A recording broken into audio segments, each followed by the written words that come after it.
Good morning, everybody. This is Zach at it again. I'm your host, Zach Cooley, and I'm thrilled and honored to have the drummer of one of the finest cover bands that I have ever heard. From Charlotte, the U2 cover band Bullet the Blue Sky, I have drummer Jim Clarey with me. Jim, thank you for being with me today. You're more than welcome, Zach. It's our pleasure to represent you too. And we had such a great time up in Saltville. It's a pleasure to do this cast with you. Well, it's my honor, and I have to tell you that you and Abacab really, as you can imagine, my life as a disabled person, even when things are going quite well, is not easy from a day-to-day basis. My wife has various health problems as well. And we had a particularly rough week, and at the end of that night, my wife turned to me and said, "That evening, help us forget everything that we'd gone through." And I couldn't have said that better myself. So you guys don't know what you did for us, and we're so grateful for that. Absolutely, Zach. That's our pleasure to do that, and that's one of the biggest reasons why we do what we do. Obviously, we're a bunch of adult children playing dress up and having a great time, but to hear people come up to us and tell us that we made their evening or made their event special, that's what it's all about. And we get that at every show. U2 has a huge following, and they're all aging into later middle age, and it's always good to bring people back into their youth and have a great time with them, enjoy past experiences with them. Yeah, well, I was 2 years old when Joshua Tree came out, but as I'm sure everybody knows now, I'm the biggest Phil Collins and Genesis fan there ever was. And my 8-year-old daughter loves Genesis, and that was our first concert together, all three of us. It was her first concert ever when we went to Charlotte to see Genesis last November. And to have, U2 follow Genesis, it was just like, who is, as I said, one of my wife's very favorite bands. It was like, we must go to this because we never hear things like this. Right. And it's funny you say that because John Richardson and I were at that show here in Charlotte. We're both huge Genesis fans. And Genesis holds a special place in my heart. My father was a drummer, and he passed away around 15 years ago. And there was one of the shows we would always go to together. And it's just, it's great to see that Genesis tribute band, and they did Genesis proud. I was talking to the drummer after the show, and I gave him a hug, and I told him how proud I was to hear him play note for note what Phil Collins would do or Chester Thompson. So it was a great experience. It really was. You bet. But anyway, we're not even supposed to be talking about Phil. We're supposed to be talking about U2, and U2 is definitely not also an easy band to emulate. And your group of people that you have is an amazing group of people. And when I saw Al come out on stage, I said, that must be the edge right there, because he had that slick. Yeah, he had that the beanie and the goatee and the number 7 shirt. That's kind of. We make him dress up like that. He hates it, but we make him dress up like that. Oh, you make him do that. I see. But more than that, he had just that slick way about him that the Edge kind of has. The way. We're very blessed to have him. He's a fantastic guitarist, consummate pro. He picked up the songs when he first started with us. He's our third guitarist, just due to scheduling and stuff like that. We ended up selecting Al. at the end, and he's fantastic. He learned all the songs probably in about 2 to 3 weeks, and just nails them every time. He's fantastic. And the ultimate seal of approval, he got the gold star from my 8-year-old daughter, who is the ultimate critic.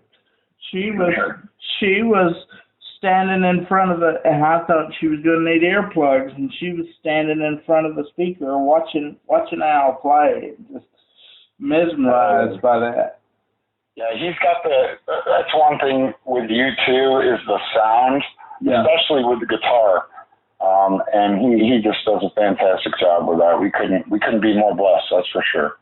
And we had the pleasure of talking to Arthur Morgan, your bass player, after the show, and he was a great gentleman as well, and very talented. And I loved the energy that he had.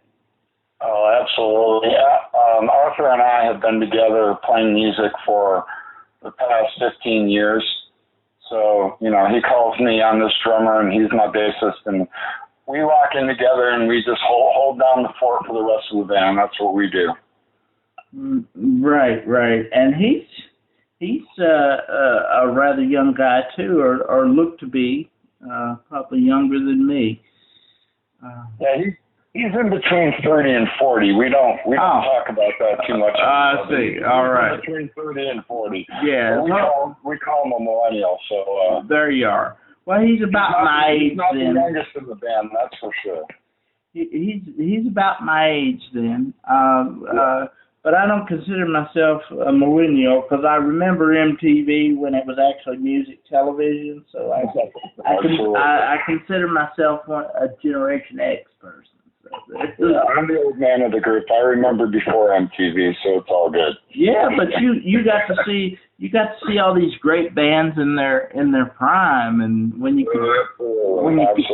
could see them for $10. And I was lucky enough to see Neil Peart. I saw him in Greensboro in 2011 with my wife before he passed away, and that's fantastic. And that's my idol right there. That's the man I emulated growing up, or tried to emulate. I can't say I'd ever emulate Neil Peart here, but again, my father and I went to go see several Rush concerts together, so it always makes it special, and it was very sad to hear of his passing. One of the greatest of rock and roll of all time, that's for sure. Yeah, and that he is what made you decide that's what I want to do. Pretty much, yeah. I mean, my father obviously was a huge influence on me. He was a drummer. But as far as like being a rock and roll drummer, Neil Peart did it for me. When I heard his 25-minute drum solo back in 1981 off the Signals tour, it was life-changing, that's for sure. Yes. Well, not that my $12 a week opinion means anything, but I think that you would do Neil very proud because I appreciate that very much. That's a huge compliment. Thank you. I have no talent whatsoever, but I know when something sounds good and sounds right, and you definitely had the knack, and could tell that you were a very seasoned drummer, and like I said, I'm honored to be here talking with you now. So, I appreciate that. And like I told the Genesis drummer that afternoon, I'm sorry I can't remember his name. I know his name is Matt Hedrick. That's right, Matt. Yeah, when I was talking to Matt afterwards, I was like, well, I'm glad I don't have to do a show like that because it's a lot more moving playing old Genesis songs than it is playing U2 songs, which I love playing. But as far as the technical aspect, he's got some chops, that's for sure. Yeah. U2, the set list that you all provided, and well, before I forget, I want to mention Derek. That was his first show with you guys, and he did a super job. We had no idea that he was a fill-in, let alone that was his first show, and he did a really great job. You know, he had when he came out and with the shades and everything, he had the charisma of Bono also, if you will, the same way Al did with The Edge. Well, that's awesome, and I'm sure he appreciates that compliment. We gave him a hard time. I've known Derek, again, as long as I've known Arthur. We were an original band together here in Charlotte back in the day. So we're all good friends, and I gave him a hard time as far as him being nervous and him not being on stage in about 7 years. He's raising children and stuff like that, but he's getting back into the scene again, which is going to be great. But he was definitely nervous and had a couple errors, but, you know, us as a band, we're the ones that picked those out, and the audience probably didn't notice a lot of them, so that's a good thing. Well, my wife, for one, was thrilled with the set selection because, you know, as I said in the article, you hear With or Without You and Still Haven't Found What I'm Looking For on almost, you know, it's almost autopilot. And you think that's what U2 is, and you forget the grittier stuff like Sunday Bloody Sunday, New Year's Day, and my wife's personal favorite, Hold Me, Thrill Me, Kiss Me, Kill Me. That thrilled her to death that you all did that one. It was, you know, Saltville, Virginia, of all places. When you pull in, you see the salt capital of the Confederacy, and I'm sure you all were going, oh my, what have we stumbled into? But it was like, with the three of us down front, and it was the same with Abacab, I felt like that somewhere up there, somebody sent you guys to us to make sure that we had a good day. And I mean, every song just delighted my wife, because I said, you know, she's a big U2 fan, and she was thrilled with every one of them, and she was singing along right with you. And by the end of the night, my little girl was singing. So, and she's like Genesis and nothing else, you know. Yeah. So. We appreciate that, and trust me, when we came into Saltville, we were like, where's 3,000 people going to come from? Because we were told that there was going to be around 3,000 to 4,000 people there, but I guess it was for the weekend. But everybody at Saltville were amazing. We met Mayor Todd. They opened up the town hall for us, and we kind of had the run of the mill in there. They provided everything that we needed, and everybody was fantastic, especially Tammy. Tammy was fantastic as well. So we appreciate everybody in Saltville. It's a beautiful town. Weather was perfect, and the crowd was amazing, so that's all we can ever ask for. Yeah, please, and do come back, and I will do all I can to get you in Withville, which is 45 minutes towards the North Carolina border, you know, we have a new theater opening up in the fall. We have a summer festival every year, and they have different things, but we have never heard anything like this. And I've been going to those festivals. I mean, they had one year, about 10 years ago, they had a great Bruce Springsteen tribute, and they had a great James Brown tribute. But I mean, I feel like that if you guys came to Withville, you would set us on fire. And we'd love to come to Withville, and again, you know, I'd love to come back to Saltville as well. Everybody there was more than gracious, and it was a beautiful day for us. No pun intended. Well, you know, if you do come back to Saltville, we will be there front and center again. You can count on it. And I'll have another pair of drumsticks for your daughter. Oh, bless you. Well, I tell you, like I said, you really made our evening. I can't stress that enough. We appreciate that, Zach. Thank you so much.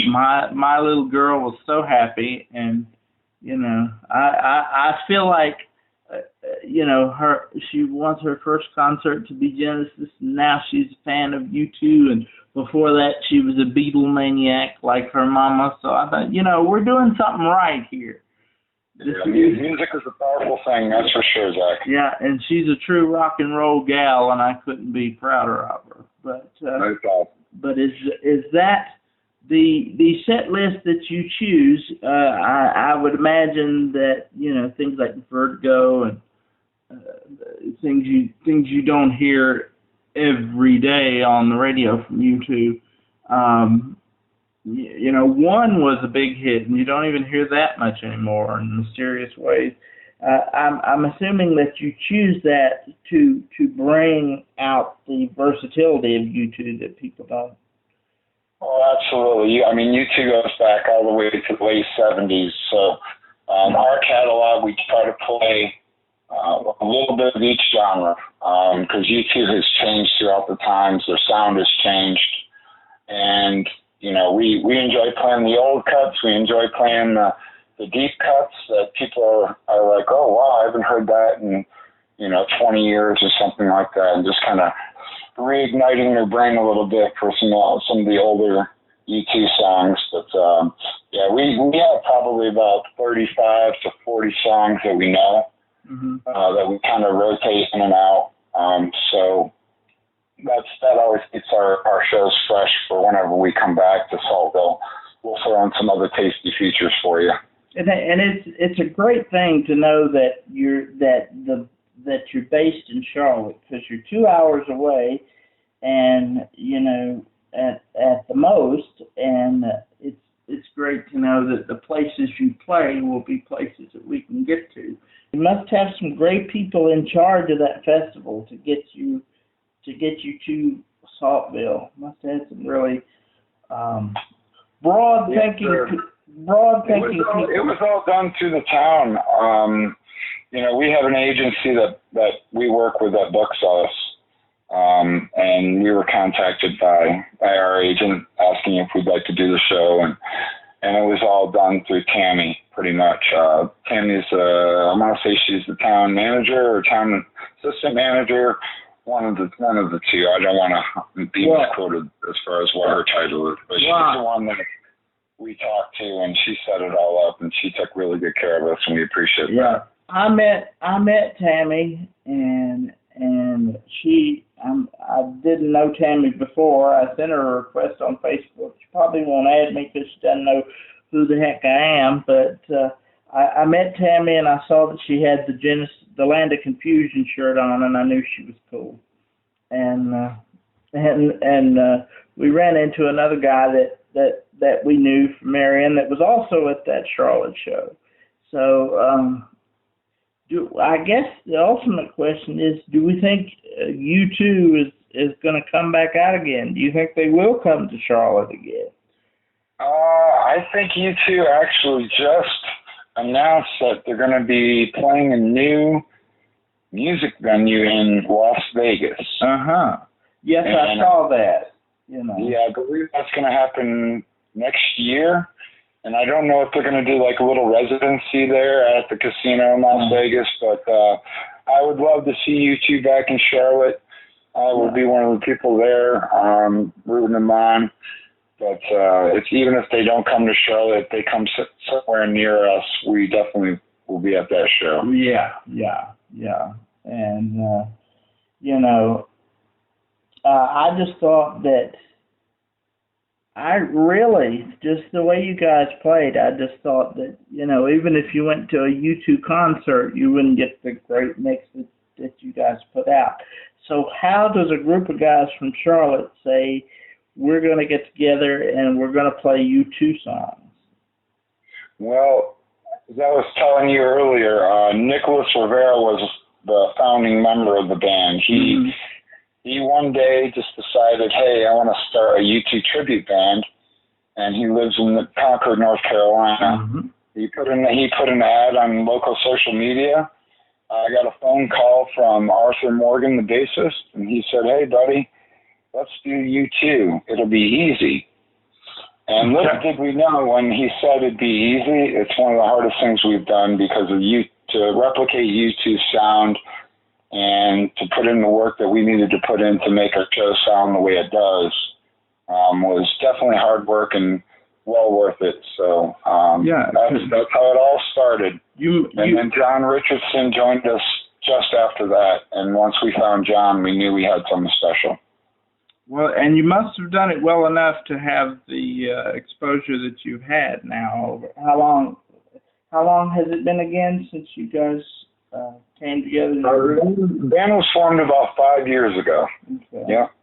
And with COVID, that's pretty much a year and a few months off as far as being able to play out. So we just we did a lot of practicing and getting ready as soon as COVID was over to hit the road and hit it hard. So it's been really nice after COVID, that's for sure, and we don't want to see that ever come back.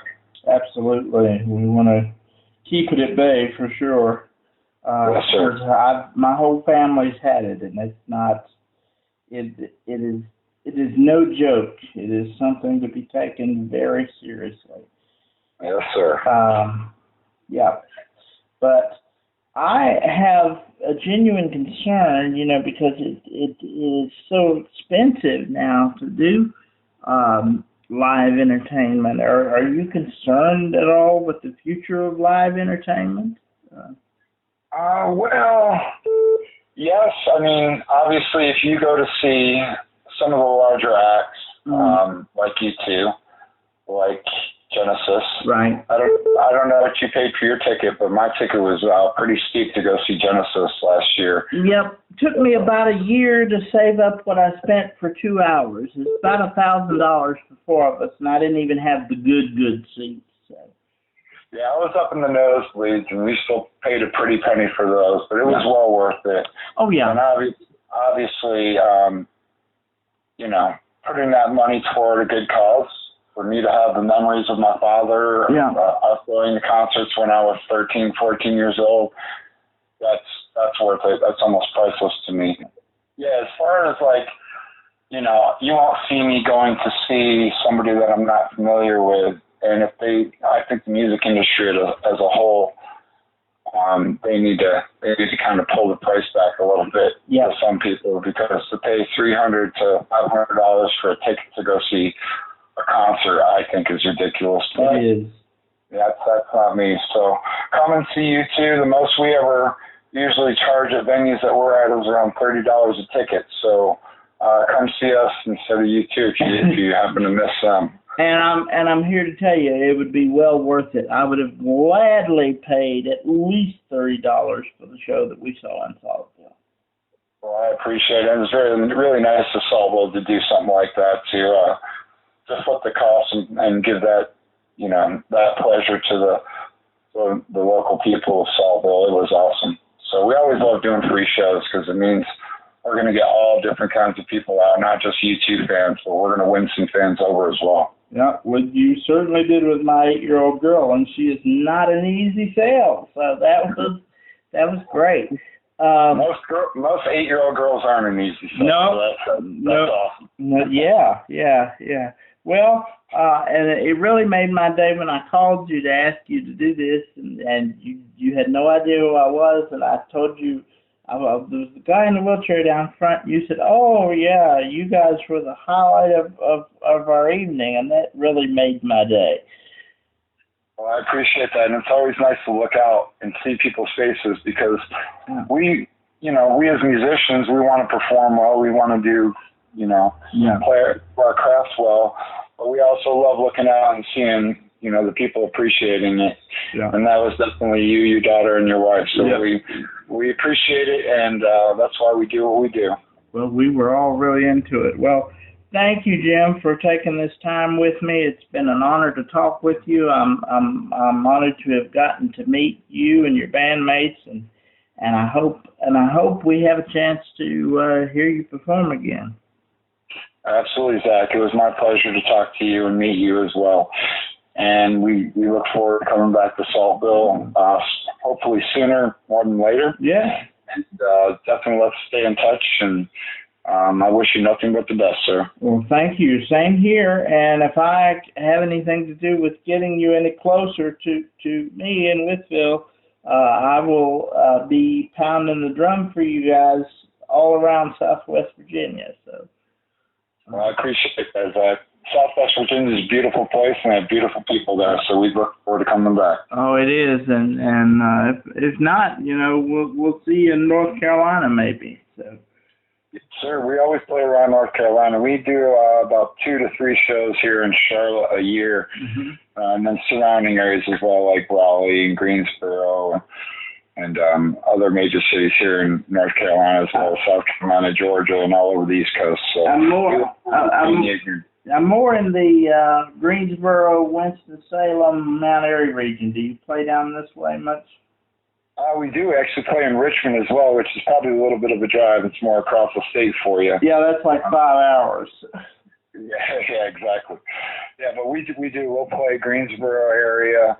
I think we're doing something in West Virginia next year. I'd have to look at our calendar, but I know we're booked. We book shows out a year in advance. Okay. So. Well, if it's toward the Bluefield end, we could make that. So. There you go. Yeah. And that's a beautiful country as well. Yes, it is. Yes, it is. All righty. Well, thank you so much for talking with me. It's been a blessing, and I wish all of you the best. Give all the guys in the band the regards from the Cooley family. We're very grateful. Well, I appreciate it, Zach, and you all have a great day, okay? And thank you so much. Thank you, sir. Bye-bye.